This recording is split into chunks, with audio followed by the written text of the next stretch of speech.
Ništa nije vrijednije od smijeha. To je snaga da se smiješ i napustiš sebe, da budeš lagan.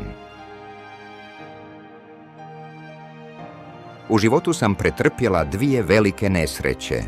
Jedna je bila tramvajska nesreća, a druga Diego Rivera.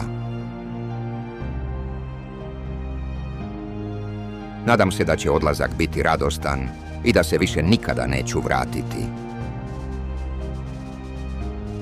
Osjećam se čudno, kao da pripadam svima i nikome u isto vrijeme.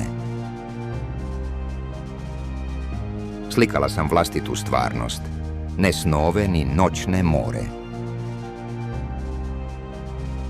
Ponekad mislim da bih mogla eksplodirati od strasti i bijesa. Zašto bih trebala stopala ako imam krila da letim?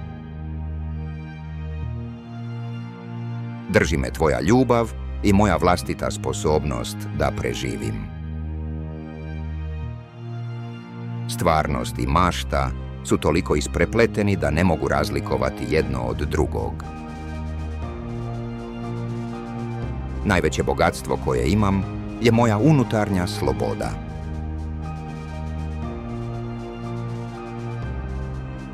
Slikam sebe jer sam često sama i jer sam tema koju najbolje poznajem.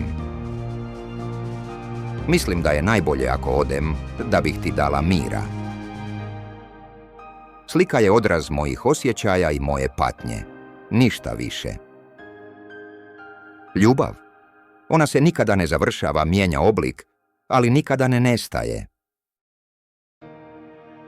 Želim vam toliko ljubavi koliko ljubav može podnijeti.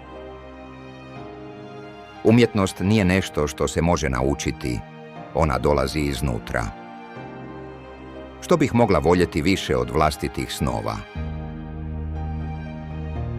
Nikada nisam znala da u meni postoji tako jaka žena, dok nisam morala biti jaka.